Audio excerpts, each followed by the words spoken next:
안녕하세요. 무엇이든 세 가지로 가르쳐드리는 명의대 교수 김익환입니다. 오늘은요, 급하게 우리 함덕균 선생님을 모셨어요. 한강 얘기 안 할 수가 없는데 어떻게 하면 우리가 풍부하게 여러분들과 한강의 노벨상 수상에 대해서 이야기를 나눌까 생각을 하다가 한국에서 가장 많은 평론을 쓰신 분 중에 하나죠. 역시 전문가를 모시고 이야기를 나누는 것이 좋겠다고 생각해서 함덕균 선생님을 모셨습니다. 여러분들 뵙기 어려운 분들 모셨으니까 오늘 한강의 노벨상 수상과 한강이 쓴 소설들에 대한 전반적인 이해를 하는데 큰 도움이 되었으면 좋겠습니다. 감사합니다, 함 선생님. 아유, 고맙습니다. 여기 이런 자리에 불러주셔가지고. 아니에요. 네, 너무너무 네. 감사하고요. 우리 김 교수의 세 가지 구독자들께 간단하게 인사 부탁드립니다. 이건 너무나 감사하고요. 저도 사실은 김 교수의 이 세 가지 아주 애청자입니다. 예, 또 이렇게 또 시청하시는 분들하고도 만날 수 있는 기회가 있어가지고 너무 좀 반갑습니다. 네. 한강 선생이 이제 보내준 은총이네요, 이것도요. 그렇긴 하네. 네. 사실 한강의 노벨상 수상은 저는 한국 사회에서 굉장히 다양한 의미를 갖는다고 생각을 해요. 우리 모두가 이제 독서를 하는 그런 사회가 되는데도 큰 기여를 했고요. 좀 이따 우리 함생이랑 같이 얘기를 나누겠지만 한강책이 좀 어렵지 않습니까? 네. 어려운 소설을 읽는 문화도 이제는 점점 갖춰지리라고 생각해요. 우선 노벨상 수상 얘기부터 여쭙겠습니다. 궁금한 게 되게 많아서 한강이 노벨상 수상을 한 결정적인 이유에 대해서는 여러 군데서 얘기를 하는데 저는 이 노벨상 그 수상에는 구체적인 작품을 살짝 이렇게 느낄 수 있도록 그렇게 지금 설명이 됐지 않습니까? 그건 구체적으로 어떤 얘기예요? 그 선정 이유가 있는데요.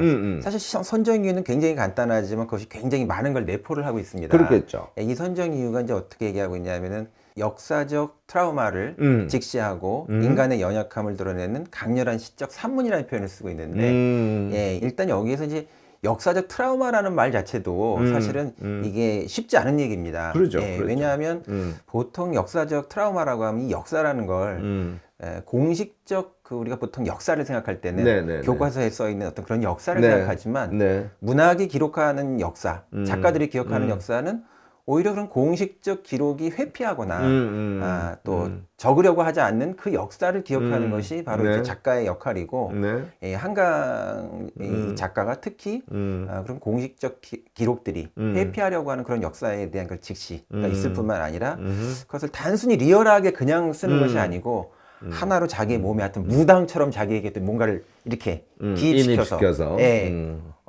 도저히 우리가 들어볼 수 없는 그런 형태의 목소리, 예를 들면 어떤 죽은 자의 어떤 시선으로 얘기를 한다라든가 그런 게 바로 이제 시적 진술이거든요. 그래서 일반적인 그 소설의 문법으로 이것을 읽으시는 분들이 유명하다고 해가지고 딱 보셨다가 이게 좀 이상한데 이런 느낌을 받는 것이 바로 그 시적 진술이 가지고 있는 독특함, 그런 이제 부분이라고 얘기할 수 있겠습니다. 결국은 그래도 이제 직설적으로 탁 집은 작품을 하나만 들으려 그러면 뭐가 될까요? 소년이 온다라는 작품을 얘기를 들었죠. 특히 그 소년이 온다라는 작품을 얘기를 하면서 그 할리먼이 보기에는 그 서양 문학의 이제 기원이 되는 그리스 고전 비극 안티고네의 모티프와 상당히 유사하다 이런 얘기를 했는데 이게 또 어려운 게 한국 사람들이 그리스 고전 비극 읽어본 적이 없어요. 안티고네가 뭐야 이제 이렇게 서양에서는 사실 이 안티고네라고 하는 작품에 대한 어떤 좀 탁월한 해석을 내놔야 철학자 대접을 받을 만큼 그 정도로 대단한 작품인데 한국 사람들이 이걸 또 모르는 거예요. 이런 또 어려움이 있습니다. 그러면 구체적으로 안티고네적인 그런 비극을 연상케 한다는 거는 뭘 지칭하는 걸까요? 이 안티고네 우리식으로 쉽게 설명을 한다면 우리식으로 쉽게 얘기한다고 한다면은 이 국가가 가지고 있는 법과 개인이 가지고 있는 윤리 사이에 늘 어떤 대립과 갈등이 있거든요.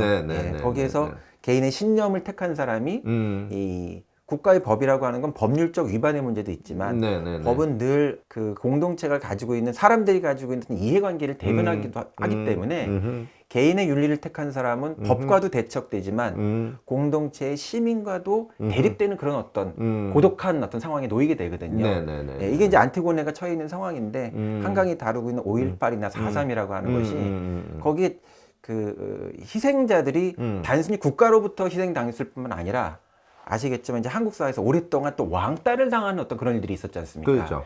그런 어떤 상황이 굉장히 이게 좀 이해하기가 어렵기 때문에 그런 부분들을 문학적으로 제대로 좀 보여주고 이해시키게 하는 것이 작가의 임무라고 한반도 생각했던 것 같습니다. 네. 사실 노벨 문학상을 받을 만한 소재 네. 그리고 저는 그 표현의 수려함도 정말 엄청나기 네, 때문에 네. 아마 시적 산문이라는 그렇죠, 용어를 그래서 쓴 그렇죠. 거라고 네. 보는데 그 이제 디테일 얘기는 조금 뒤로 가져가고요.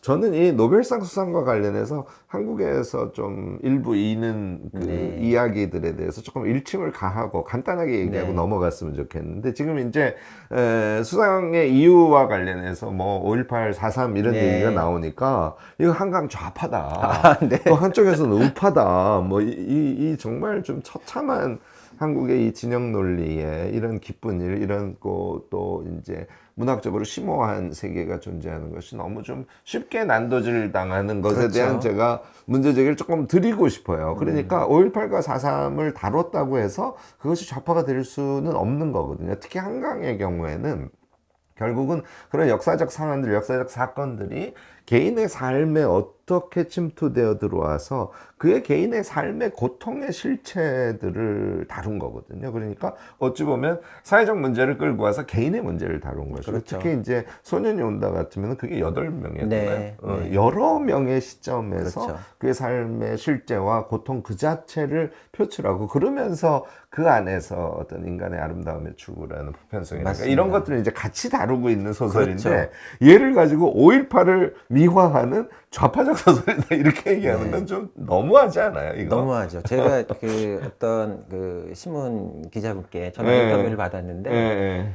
이게 이렇게 어떤 한 지역의 특수한 문제인데 이게 왜 서양 사람들이 이것을 보고서 이렇게 감동하느냐 이렇게 질문을 하시는 거예요. 근데 말씀하셨던 것처럼 이건 고통의 문제를 다루고 있고 네네. 인간의 고통의 문제라고 하는 건 보편적이죠. 예, 문학이 시작될 때부터 네네, 지구가 맞습니다. 정말 끝날 때까지 가는 문제거든요. 그 문제를 다룬 이제 작품이라는 생각이 들고 또 개인의 또 이야기라는 말씀도 하셨는데 가령 이제 소년이 온다 같은 그런 소설을 보면은 5.18에서 총을 쐈던 군인이 이 방아쇠를 당길 때 그 사람은 어떤 식의 느낌으로 어떤 맞아요. 사람을 대할 것인가라고 하는 아주 섬세한 그 인간이 처해 있는 어떤 감각의 문제라든가 네네네네. 이런 부분들에 대한 이제 관찰을 하고 있기 때문에 네. 이게 단순한 하나의 그냥 에피소드로서의 역사적 사건의 문제가 아니거든요. 예, 맞아요. 인간에 대한 통찰, 감각에 대한 관찰. 네, 맞아요. 네. 저도 지금 함생 그 말씀을 하신 거 역시 이제 비평가적 시선이 다르네요. 근데 저는 비평가는 아니지만 일종의 매니아처럼 네. 그 소설을 좀 꼼꼼하게 보는 편인데요. 저는 그런 느낌이 있더라고요. 한강의 서술은 그러니까 시간의 밀도가 완전히 달라요. 그렇죠. 그러니까 어떤 묘사는 정말 찰나에 지금 방아쇠 네, 당기는 거예요. 네. 찰나의 순간이 이만큼 늘려져서 정말 그 심연까지 파고들어서 그걸 쓰는가 하면 어떤 거는 휙 지나가 버리는 이제 이런 시간의 강약 같은 걸 주면서 세상을 있는 그대로 직면하는 그런 작가의 모습을 그대로 보여주죠. 아유, 지금 너무 사실 비평가 이상으로 섬세하게 말씀을 하시는데 네네네. 이제 이분이 쓴 소설 중에 히라보 시간이라는 소설이 있는데 그러니까 이 그리스 신화 이런 거에 대한 이분이 관심이 되게 많으신 것 같아요. 제가 볼 때는. 네. 근데 이 그리스어에 보면은 시간이라는 거를 뜻하는 그 일반 명사가 2개가 있는데 네. 하나는 모든 사람에게 똑같이 가는 시간을 얘기할 때 물리적 시간을 얘기할 때는 크로노스라는 단어를 사용하고 사람마다 다르게 경험되는 체험적 시간을 얘기할 때는 카이로스적인 시간을 얘기를 하는데 아마 지금 얘기하셨던 것이 그 소설에서 각각의 개인들이 똑같은 상황에 서 그것을 어떻게 체험하는가 그거에 따라서 어떻게 보면 카이로스적인 시간들을 다루는 어떤 그런 작가의 대표라고 생각이 듭니다. 네, 제가. 맞아요. 예. 대단한 그 포착력과 표현력. 그러니까 그냥 우리가 묘사적으로 쓴다라고만 표현하기에는 그 다양성과 깊이가 너무 있어서 하여튼 너무 훌륭한 저 팬으로서 이제 자꾸 얘기를 하게 되는데 그 다음에 최근에 또 이제 우리 이 소설 얘기는 조금 뒤에 말씀을 드리고요. 그 노벨상 수상과 관련된 얘기를 먼저 좀 몇 가지 더 짚어보고 싶은데 이게 번역의 얘기를 하는 두 층위가 있어요. 하나는 훌륭한 한국 작가들이 엄청 많았는데 번역이 안 돼가지고 노벨상 수상으로 가지 못했다는 그런 관점이 하나 있고 한강의 경우에는 영어 번역자가 이제 뭐 한 분 우리 잘 알려진 그래서 너무 정말 훌륭한 번역을 했기 때문에 노벨상을 받을 수 있었다. 저는 이 두 가지 다 조금 낭설이라고 보거든요. 뮤병가 보시기엔 어떠세요? 그래서 번역의 문제는 뭐 늘 얘기가 많이 되고 있는 건데 저는 이제 뭐 이 번역이라고 하는 게 단순히 외국어를 잘한다고 번역을 하는 건 아니거든요.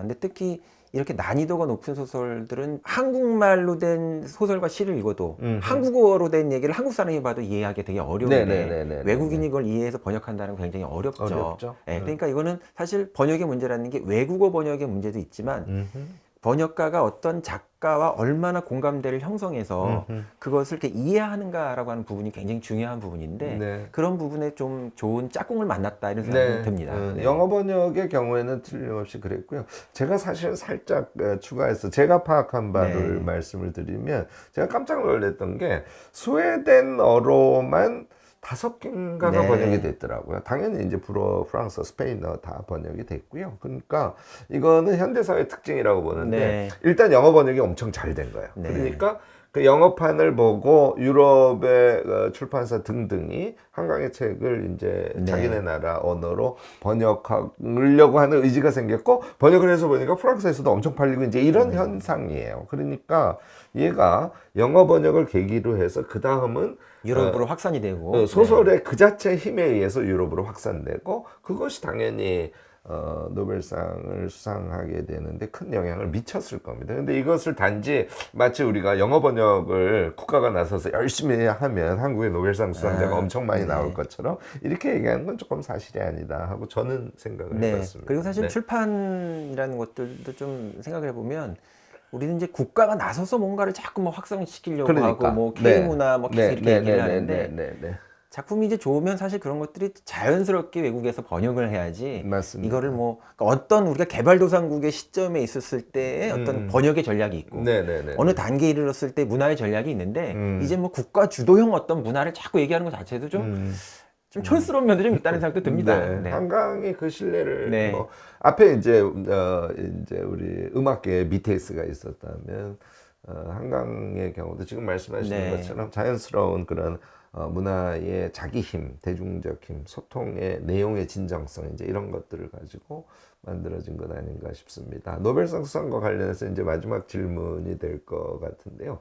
이 노벨상을 아시아에서 수상하고 또 뭐 유럽에서 수상하고 또 뭐 미주에서 수상하고 뭐 이런 것들에 대한 의식이 아직 세계적으로 좀 남아 있습니까? 저는 이게 좀 한국만의 좀 문화인 것 같아서 그 질문을 조금 더 구체적으로 말씀해 그러니까 주시면 말하자면 지금 한국은 뭐 아시아에서 여성 최초라든지 뭐 이제 이런 얘기를 자꾸 하고 싶어 하는데 저는 뭐 유럽 사회 등에서는 그런 의식들이 좀 약하지 않을까?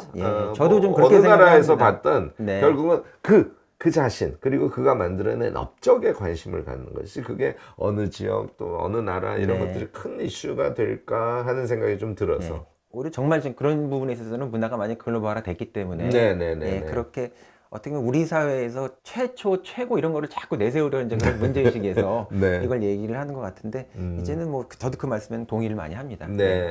그래서 좀 한강이 노벨 문학상을 수상한 것은 사실 우리 사회가 그동안 누적시켜온 문화적 힘의 그 하나의 표출이었다고 근본적으로는 생각을 하고 그러나 그것이 뭐 국가의 힘이라든지 이런 것은 아니고 결국은 우리 이 지역사회에 사는 사람들의 문화의 힘이고 한강 개인이 갖고 있는 엄청난 문화적 힘의 발로다 이렇게 보고 그래서 그것을 거꾸로 세계인의 관점에서 한강을 축하해주는 뭐 그런 좀 노벨상을 바라보는 시선 이런 게 이제는 좀 선진국 수준에서 우리에게도 좀 갖춰졌으면 하는 생각이 듭니다. 근데 저는 이제 거기 덧붙여가지고 하나 좀 추가로 좀 말씀을 드리고 싶은 거는 또 이제 그렇지만 반대로 좀 우리 사회의 관점에서 이거를 보게 되면은 중요한 의미가 있다고 생각하는 게 저는 이제 그 한국 현대사에서 굉장히 두 가지 중요한 어떤 사건 중에 이 두 번째 사건이라는 생각이 들거든요. 하나는 김대중 대통령의 그 97년의 수평적 정권 교체. 그게 이제 한국 사회의 그 이전에 있었던 굉장히 억압적 분위기를 어쨌든 형식적 민주주의가 이제 완결됐다라고 하는 걸 보여준 중요한 사건이었다는 생각이 들고 그거로 인해서 터진 어떤 그런 물고 그것에 의해서 여기서 이제 다뤄지고 있는 그런 얘기들도 작가들도 조금 좀 편하게 그런 역사 사실도 얘기할 수 있는 이런 것이었다고 생각하고 하여튼 그 사회의 분위기를 굉장히 바꿔놓을 수 있을 정도로 중요한 이제 사건이라는 생각이 듭니다. 그리고 그 BTS 이제 말씀을 이제 하셨는데 지금 그 K컬처에 대한 얘기를 많이 하는데 그 전조가 이제 그 봉준호라고 하는 영화 감독이 있었고 그다음에 또 BTS 같은 이런 이제 팝 스타가 있는데 이건 어떻게 보면 대중문화에서 이루어진 어떤 성과죠. 근데 이 대중문화에서 이루어진 성과도 굉장히 중요하긴 하지만 이 대중의 심리라고 하는 건 굉장히 더 트렌디하기도 하기 때문에 언제든지 이렇게 바뀔 수가 또 있는데 어떤 문화가 보편적인 수준으로 이렇게 간다라고 하는 건 좀 더 그 클래식한 지점에 인간의 어떤 좀 더 어떤 본질적인 부분에 대한 어떤 성찰을 하는 그런 인문적 영역이 이 어떤 반열에 올라야 그 문화가 보편화된다고 생각되거든요. 그런 지점에서 이번에 이 한강의 또 이런 그 수상작은 또 다른 그것과는 다른 한 단계 업그레이드 시키는 어떤 그런 효과가 분명히 있다는 생각이 듭니다. 앞에 김대중 대통령 얘기 말씀을 잠깐 주셨는데 사실 그래서 이제 역사 담론적 수준에서만 봐도 그러니까 그래서 아까 제가 한강의 소설을 좌파적 우파적으로 해석하는 거에 대해서 코웃음을 쳤습니다만 사실 한강의 소설은 그런 어떤 좌파적 우파적 또는 그 진영적인 이런 사유 방식이 완전히 이제는 침몰했고 사실 그래서 다른 사유 체계 그래서 개인의 고통의 문제 그리고 그것을 사실 소풍 가듯이 아름다움으로 끌고 가는 이제 이런 그 세계를 한강이 그렸는데 이것은 진영과는 전혀 다른 인간의 보편 논리로 한국 사회의 역사적 경험을 승화시킨 케이스라고 보거든요. 그러니까 지금 함 선생님 말씀하신 이제 K컬처를 포함해서 이 한강이 이루어낸 그런 문화적 지평은 이제 문화적 성장의 지속성이라는 측면에서 아주 중요하다는 지점에 대해서 동의함과 동시에 저는 담론 자체도 이제는 진영적 담론에서 인간의 보편성을 추구하는 담론 체계로 한국 사회가 이제 성숙해 가고 있다는 것을 한강이 증명해 줬다라고 생각을 해요. 너무 거창하게 얘기를 했나요? 아닙니다. 앞으로 그래서 이런 움직임은 그건 뭐 노벨상을 비롯해서 한국의 문화계가 앞으로 한강적인 그런 어떤 기쁨들, 수상들 뭐 이런 것들을 지속해 갈 것임에 틀림없다고 저는 믿습니다. 진영 담론으로 그리고 접근하신 분들은 실제적으로 작품을 읽어보지 않으신 분들이에요. 그렇죠. 그리고 작품을 읽어보셨다면 그 리터러시가 부족한 거죠. 문해력이. 오늘 좀 급하게 그래도 한강 수상에 대해서 조금 정리를 해볼 필요가 있다고 생각해서 우리 함덕균 선생님을 모시고 이야기를 노벨 문학상 수상에 대해서 먼저 이야기를 나눠봤습니다. 오늘 우리 영상을 통해서 여러분들이 한강 작가가 노벨상 수상하는 것이 어떤 의미가 있고 또 어떤 전망을 할 수 있는 것인지 또 그 수상 이유가 무엇인지 등등에 대해서 좀 좋은 정보를 얻어 가셨으면 합니다. 한강의 작품에 대한 이야기는 다른 영상을 통해서 바로 또 여러분들을 찾아뵙도록 하겠습니다. 오늘 이렇게 좋은 말씀 주셔서 너무너무 감사하고요. 고맙습니다. 마무리할 때는 우리 세 가지 구독자들에게 인사하는 것을 끝내도록 하겠습니다. 여러분들 끝까지 들어주셔서 감사합니다. 감사합니다. 네.